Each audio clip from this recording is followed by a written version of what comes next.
No IDCT TV de hoje eu converso com o ouvidor-geral da União, Valmir Dias. Ouvidor, vamos começar. Explica para quem está nos assistindo o que é uma ouvidoria. Bem, a ouvidoria ela é um espaço onde o cidadão pode se manifestar diretamente junto ao governo para apresentar suas demandas, suas reclamações, solicitações, elogios por um serviço bem prestado e com isso contribuir para a melhor prestação de um serviço público, para o aprimoramento de uma política pública, ou seja, é um espaço efetivo de participação social. Agora é lei que todo órgão público tenha uma ouvidoria, não é isso? A Lei 13.460 ela entrou em vigor agora para todos os municípios brasileiros em junho deste ano. E assim todos passaram a ter a obrigatoriedade de um canal para manifestação. Então, as instituições devem estruturar ouvidorias, mas a lei ela não fala necessariamente de uma estrutura rígida, mas sim de um canal, de um espaço onde o cidadão possa se manifestar. Porque uma grande preocupação hoje é a questão de custos, né? De custos administrativos, de gastos para estruturar novas áreas. Então, basta fazer uma redistribuição de atividades dentro da organização, caso essa organização não tenha recursos para estruturar uma ouvidoria, em que pese ser recomendável que tenha uma área ligada ao dirigente máximo da organização, para que tenha o empoderamento suficiente para passar essas demandas junto às outras áreas gestoras e ter essas demandas tratadas, né? Uma grande dificuldade que a gente tem hoje na administração é que o cidadão se manifesta junto à ouvidoria encaminha para as áreas e as áreas às vezes não dão a devida atenção a esse pleito porque não entendem isso como uma oportunidade de melhoria, uma oportunidade de atender a sociedade e de melhorar a sua própria atuação, mas vê como mais um encargo.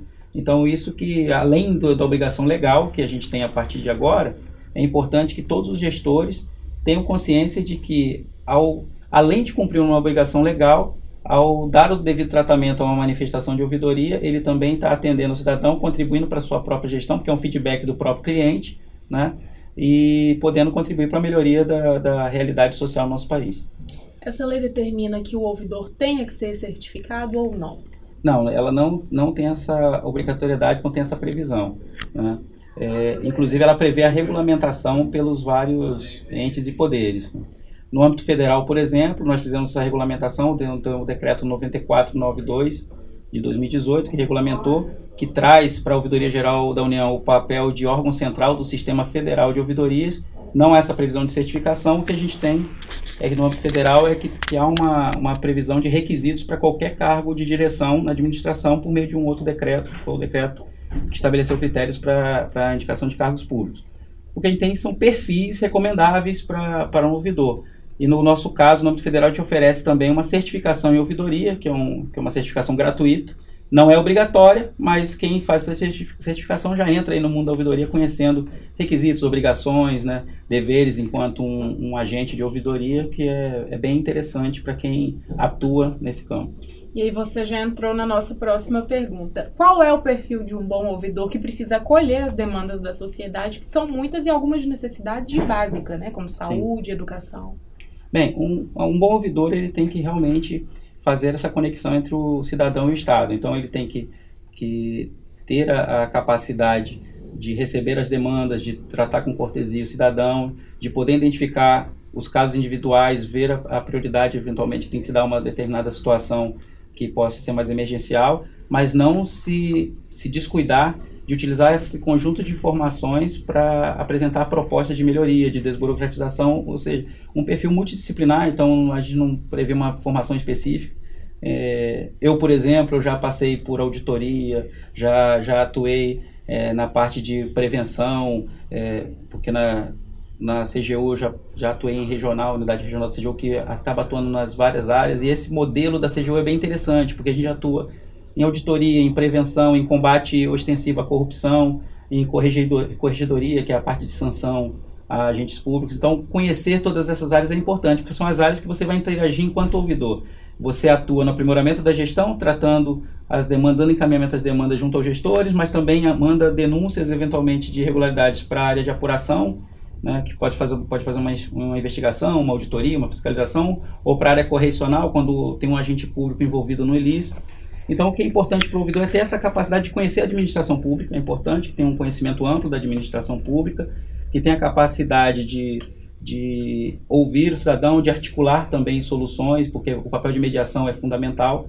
Então não adianta só ouvir e mandar um e-mail, mandar um expediente, um ofício, porque senão a ouvidoria vira um cartório, vira um protocolo que despacha a demanda. E não é esse o papel do ouvidor. O ouvidor tem que ter essa capacidade de diálogo, que é fundamental, e sem dúvida que aí para qualquer servidor público ter em primeiro plano a ética, assim, atuar de forma ética, porque esse canal direto com o cidadão também tem um papel importante de elevar a credibilidade junto ao Estado. Então, se o ouvidor não tem credibilidade, ele está transferindo essa falta de credibilidade para o Estado também. Então, o cidadão perde a confiança em se manifestar junto ao Estado. Então, como porta de entrada, vamos dizer assim, da participação direta do cidadão, o ouvidor tem que ser confiável. E aí uma questão muito importante a ouvidoria ela não pode ser simplesmente mais uma vertente dentro do órgão. Ela precisa ser eficaz e eficiente. Existe uma receita para que a ouvidoria consiga, de fato, cumprir as demandas? Olha, essa receita a gente está construindo, né? Mas o importante é ter consciência que tem que engajar tanto o cidadão quanto a gestão. Não adianta a gente pensar só em um lado ou no outro. Se o gestor também não estiver interessado em resolver, ele não vai conseguir dar o atendimento necessário, e isso impacta inclusive na satisfação do cidadão em relação ao serviço da ouvidoria. Porque a ouvidoria ela não vai adotar as providências, ela vai atuar para que o gestor adote as providências. E nesse caso, a regulamentação da atuação do ouvidor é importante para dar esse empoderamento suficiente para que tanto os gestores entendam como estratégica a atuação da ouvidoria, e dentro do seu mar de demandas, ele também prioriza as demandas que vêm do cidadão, e que o cidadão cada vez mais apresente demandas que possam contribuir para a melhoria dos serviços, para a melhoria das políticas públicas, e tem uma característica importante, porque o cidadão, assim, quando a gente fala em linguagem cidadã, em tratar o cidadão de acordo com a característica que ele apresenta, tem cidadão que não tem condições de apresentar determinados elementos numa manifestação. Ele, às vezes, ele entra como uma denúncia, a gente vai ver, não é uma denúncia, é uma solicitação. Às vezes, ele faz um elogio, não é um elogio, é uma denúncia, porque ele vai enquadrar na primeira coisa que aparecer porque ele quer resolver um problema. Ou então ele vai entrar nas várias categorias. Então, a gente não pode ser refratário a manifestações que possam inicialmente parecer sem conteúdo, mas sim buscar levantar informações. Então o ouvidor também, assim, uma receita que a gente tem trabalhado para melhorar esse papel da ouvidoria é trabalhar as bases de dados da organização. Então, no âmbito federal, por exemplo, nós na ouvidoria temos acesso a uma série de sistemas que a gente pode fazer cruzamentos para tentar enriquecer aquela manifestação, que por vezes o cidadão não tem todas as informações, ele sabe que tem um problema e ele apresenta de forma mais superficial, e a gente tenta enriquecer com dados para quando mandar ou para uma área de apuração ou para uma área gestora, com mais elementos para que essa manifestação seja interessante também para o gestor ou para o órgão de apuração atuar prontamente. Então, essa é uma receita que a gente tem trabalhado, que a ouvidoria seja mais do que o recebimento e transferência da manifestação, que a ouvidoria realmente agregue valor, agregue dados nessa manifestação, para enriquecer a demanda que chegou do cidadão e meio que forçar até o gestor, se ele não tiver um interesse primário de atender, mas forçar com tantos elementos que ele recebe, ele tem que tomar providência. Então é nesse sentido que ele tem trabalhado. Hoje, qual o suporte que a CGU presta para os gestores para que seja implantada a ouvidoria? Bem, no âmbito federal, nós temos o papel de órgão central, então nós estabelecemos normativos, obrigações normativas para os órgãos, e para os outros entes e poderes, a gente tem trabalhado na forma colaborativa no âmbito da Rede Nacional de Ouvidorias. Então, a CGU, por decreto, ela é coordenadora dessa rede nacional. Hoje a rede nacional já tem mais de 1.500 ouvidorias estaduais e municipais integradas ao nosso sistema de ouvidoria federal, o EOUV. Então, o que a gente disponibiliza por meio desse trabalho em rede são capacitações. Então, a gente tem um calendário anual de capacitações, tanto presenciais quanto em EAD. Né? Temos os sistemas que a gente oferece também, no nosso caso, do EOUV, agora no âmbito da plataforma Fala BR, que é a plataforma integrada de ouvidoria e acesso à informação. A gente já está disponibilizando também, desde o dia 1º de agosto, o Simplifique, que é um formulário específico para proposta de simplificação, onde o cidadão pode apresentar uma proposta de simplificação explicando qual seria essa simplificação, e o gestor avaliar se ele pode assumir esse compromisso com o cidadão de implementar essa medida. E mais à frente, daqui a alguns meses, a gente vai oferecer também o ESIC Nacional como serviço, que é um serviço de acesso à informação, né, que no âmbito da LAI, da Lei de Acesso à Informação, então também a gente vai fornecer para todos os entes e poderes essa funcionalidade também. Então, ou seja, a CGU tem essa frente de capacitação, orientação, difundir também boas práticas e estrutura de sistema. Então, a ouvidoria que tiver interesse, a gente está sempre à disposição. Em todos os estados nós temos unidades regionais que podem ser um primeiro contato para esse tipo de ação. Então, integrando a rede totalmente gratuita, de forma totalmente gratuita, e é uma rede realmente voluntária e colaborativa. Então, além de não ter custo, é uma lei, mas já tem estrutura para o gestor ter ali um apoio nessa implementação. O gestor que não cumprir com essa lei, ele pode, inclusive, sofrer a falta de repasse para o município? No caso de repasses, hoje nós temos uma portaria interministerial, a 424, de 2016, que ela regulamenta a transferência voluntária mediante convênio e contrato de repasse. Ela tem a previsão que os convenientes, ou seja, aquele que recebe o recurso, ele tem a obrigatoriedade de manter um canal efetivo para que o cidadão se manifeste sobre as transferências junto à União. Então, fazendo reclamações, sugestões, elogios, denúncias. E hoje, esse sistema que a gente oferece, o EOV, nessa plataforma integrada, que é o Fala BR, ele tem já essa funcionalidade ao aderir a esse sistema, o município está aderente com esse dispositivo. Tem se avaliado no âmbito federal a questão de fazer a cobrança efetiva da implementação, como agora a lei entrou em vigor para todo mundo, no caso da 13.460. Então, juntar essa obrigatoriedade com essa previsão já para transferências voluntárias e avaliar se haverá interrupção ou priorização de recursos para quem já tem o sistemas implementados, né? O que a gente tem atuado também, nesse caso, de forma mais intensa na cobrança, a gente fez recentemente 2 parcerias importantes. Uma acordo de cooperação com a Tricom, com a Associação dos Tribunais de Contas, e outra com o Conselho Nacional do Ministério Público.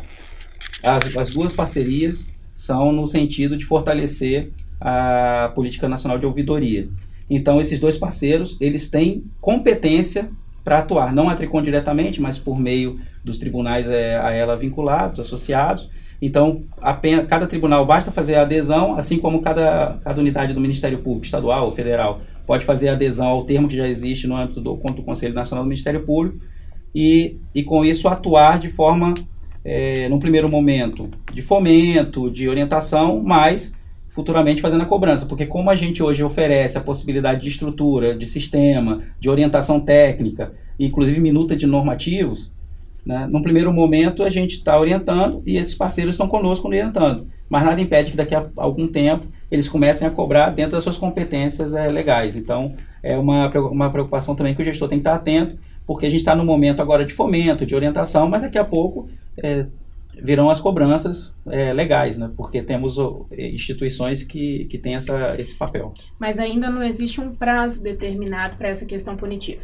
Não, esse prazo não. Na verdade, o prazo já está valendo. Quem quiser punir já pode começar a punir. Mas não é esse o espírito nesse momento. Então, no momento, o espírito é realmente de fomentar, de ajudar a quem quer se estruturar. Mas em algum momento vai ficar evidente quem tem interesse de implementar e quem não tem. A partir desse momento, aí os órgãos de defesa do Estado podem atuar de forma mais incisiva para cobrar essa adequação. Essa vertente, inclusive, ela faz parte do controle interno, não é isso? Que é primeiro a instrução para depois, de fato, punir posteriormente. Sim, e é bem interessante isso. A gente pega órgãos que tradicionalmente têm uma imagem de que vão direto para a sanção, como tribunais de contas e como o Ministério Público, junto com a controladoria, a gente está fazendo um trabalho orientativo primeiro. Então, de fomento primeiro, porque a gente quer dar a oportunidade daquele bom gestor que não pôde se estruturar até a vigência da lei, que ele agora consiga se estruturar, consiga se adequar. Então, assim, a oportunidade estão tendo, né? Então, agora, ótimo. Se tiver boa vontade, a gente está aqui para ajudar também. Para a gente terminar de forma muito leve, eu vou falar uma palavra e você completa com outra, pode ser? Pode ser, vamos tentar. Então vamos lá. Ouvidoria. Participação social. Cidadão. Principal cliente do Estado.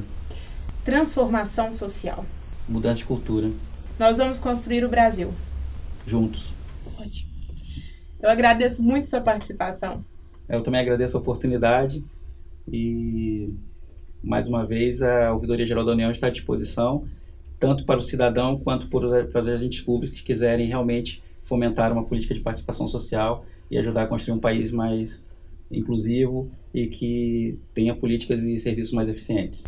O IDCT TV de hoje fica por aqui. Dúvidas, sugestões, você pode enviar para comunicação@idct.org.br. Até semana que vem.